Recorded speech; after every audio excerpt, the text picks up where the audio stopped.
Halo semeton tiang sareng sami sebangsa dan setanah air, balik lagi bareng saya lelaki biasa yang diberi nama Arnold. Buat kalian kaum colikiawan, video seperti ini kan yang kalian minta? Yang ada gurih-gurihnya kan yang kalian mau? Sama saya juga.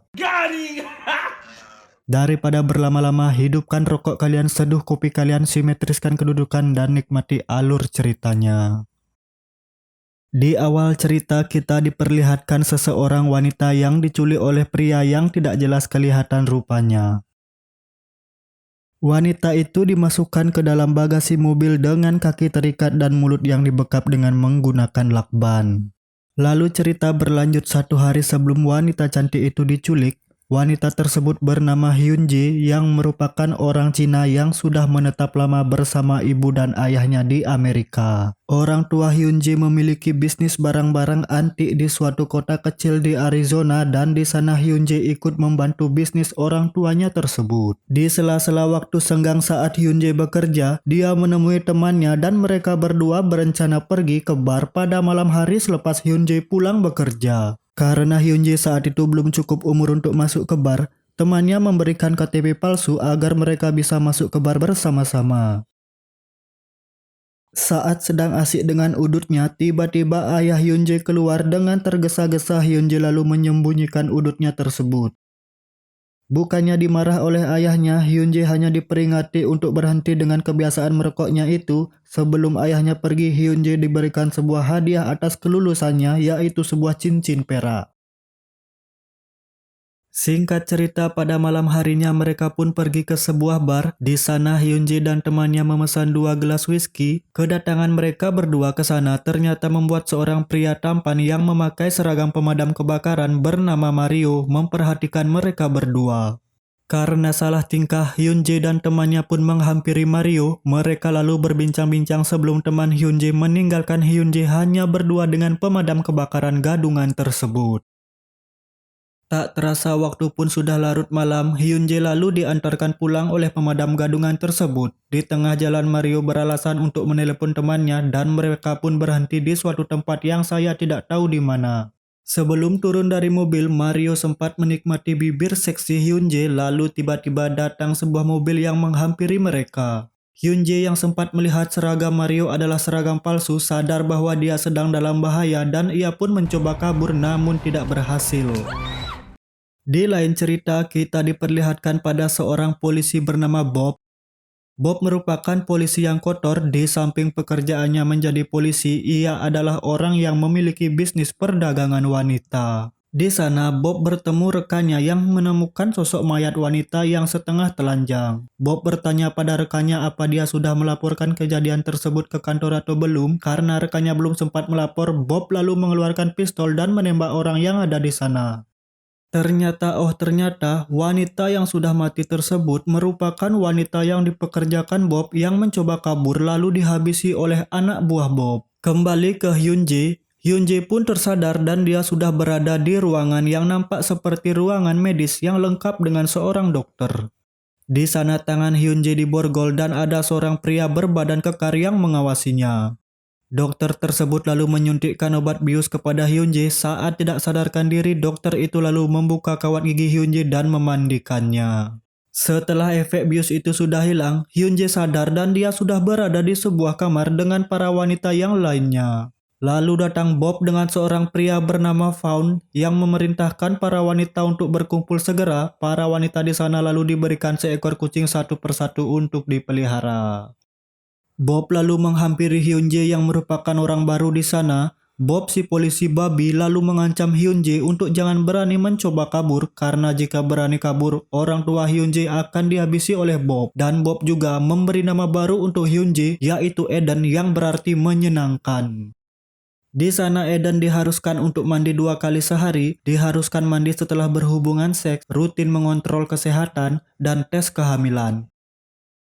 Hal itu dilakukan agar para wanita di sana tetap bersih dan sehat. Eden pun mendapat tugas pertamanya. Eden dan seorang wanita bernama Priscilla diajak ke suatu tempat oleh Fawn untuk syuting film dewasa. Sepulang dari sana, Eden dan temannya menangis karena tidak kuat dan ingin pulang ke rumah.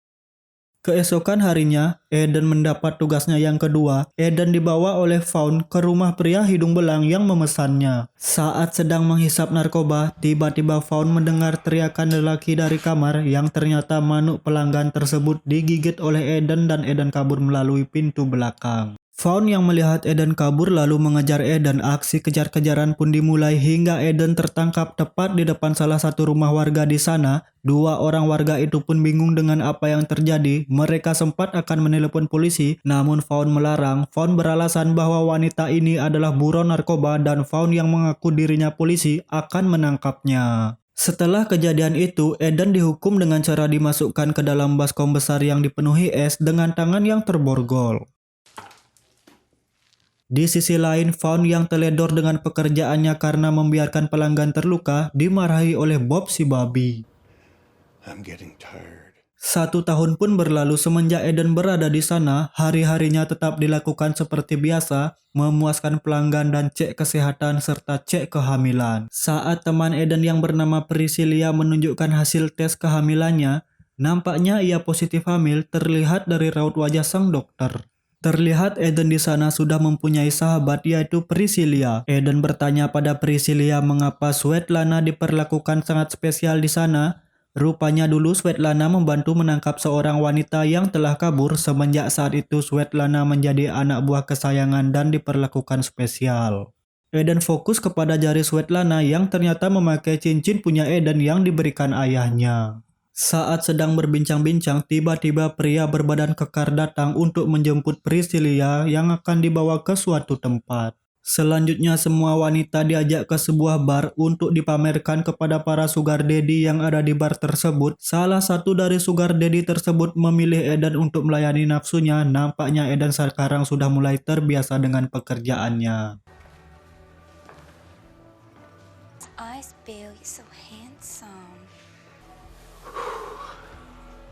Pada dini hari saat perjalanan pulang dari bar, Eden memiliki rencana untuk merebut kembali cincinnya dari Svetlana. Ia pun melepas hak sepatunya yang nanti ia akan gunakan untuk melawan Svetlana.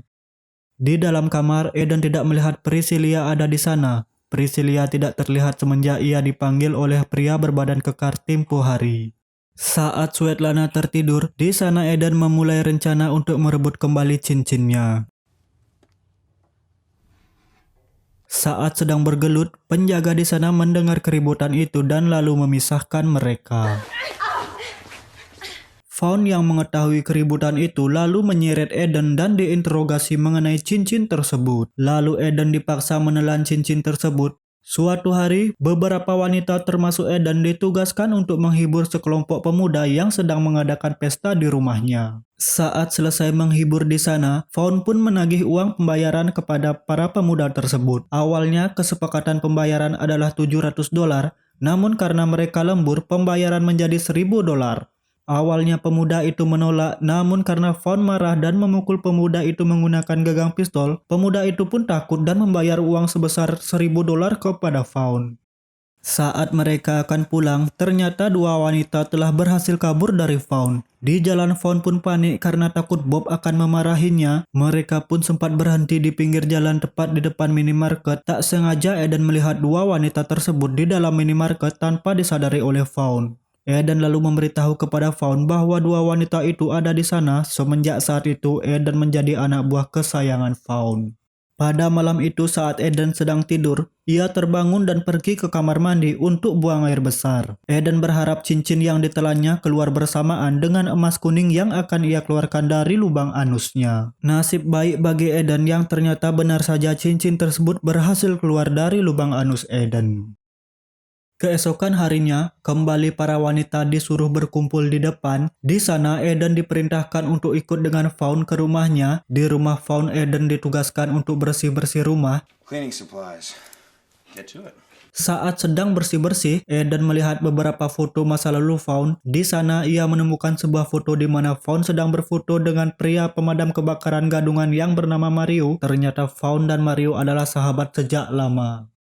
Seusai dari rumah Fawn, mereka kembali ke rumah penampungan. Eden sekarang ditugaskan di kantor yang ada di sana untuk menggantikan Svetlana yang sebelumnya mengisi tugas tersebut. Svetlana pun ditendang keluar dari tugasnya karena sudah tidak dibutuhkan lagi. Di sana Eden diberi tugas menerima telepon dari pelanggan yang akan mencari wanita pemuas nafsu. Hanya satu pantangan Eden di sana, ia harus mengabaikan telepon dari pelanggan yang menanyakan tentang harga karena sudah pasti penelepon tersebut adalah seorang polisi atau intel.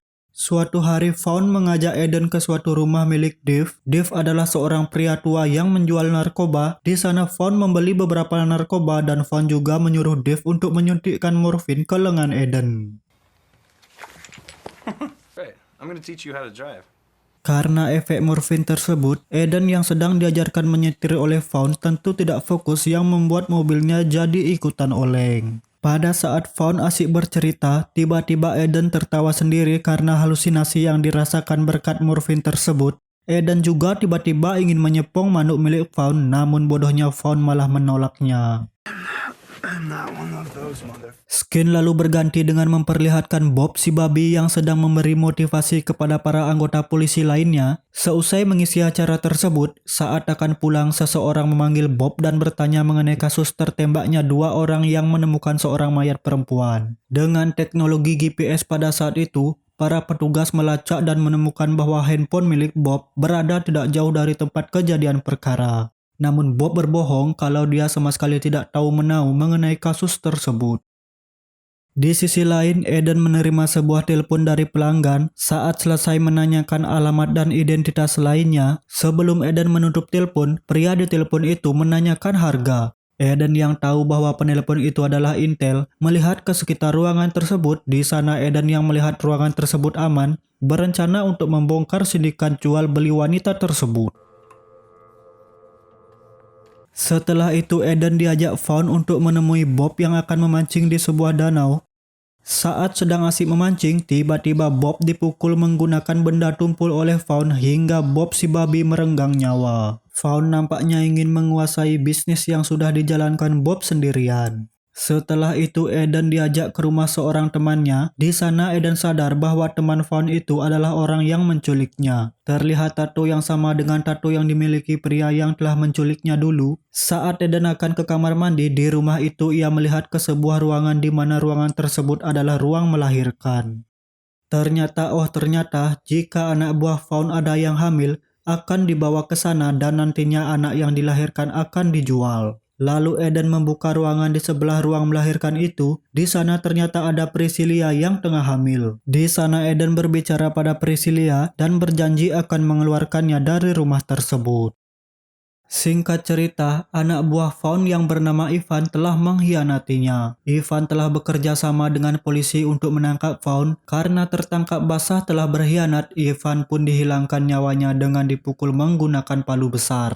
Kini bisnis itu pun mulai tercium keberadaannya oleh polisi. Fawn lalu bergegas akan memindahkan semua wanita ke Dubai untuk sementara, dan juga berkas-berkas yang ada di sana akan dibakar untuk menghilangkan barang bukti. Eden lalu diperintahkan untuk mengurus paspor yang akan digunakan para wanita untuk pergi ke Dubai. Saat Fawn pergi dengan meninggalkan alat hisap narkobanya di atas meja, Eden tidak ingin menyia-nyiakan kesempatan itu. Lalu Eden mengambil racun dan memasukkannya ke dalam alat hisap milik Fawn. Lalu saat Fawn kembali, ia pun menghisap narkobanya dan tidak lama kemudian Fawn langsung tidak sadarkan diri. Saat itu juga Eden kabur dan menuju rumah di mana Priscilla berada. Di sana Eden berniat menebus Priscilla, namun pria yang menculiknya itu menolak, tapi Eden diizinkan untuk menemui Priscilla selama 5 menit. Saat akan menuju ke kamar, dari belakang Eden yang sudah menyiapkan suntikan yang berisi racun mematikan, lalu menancapkan suntikan itu ke pria tersebut. Saat akan mengajak Priscilla pergi, Priscilla menangis karena bayi yang dilahirkannya telah dijual. Akhirnya mereka berdua pun berhasil kabur dengan menggunakan mobil milik Fawn. Sebelum ceritanya berakhir, Eden sempat singgah ke telepon umum untuk menelepon ibunya. Halo? Oma. Suasana haru pun terjadi karena ibunya tidak menyangka Eden akan kembali. Ya begitulah kisah Eden yang diculik untuk dijadikan pemuas nafsu para lelaki hidung belang. Karena sudah tidak ada lagi ceritanya, kita akhiri saja videonya sampai di sini. Kritik dan saran untuk channel ini sangat dibutuhkan, kalian bisa tulis di kolom komentar. Saya Arnold, sampai ketemu dengan saya lelaki biasa saja di video selanjutnya.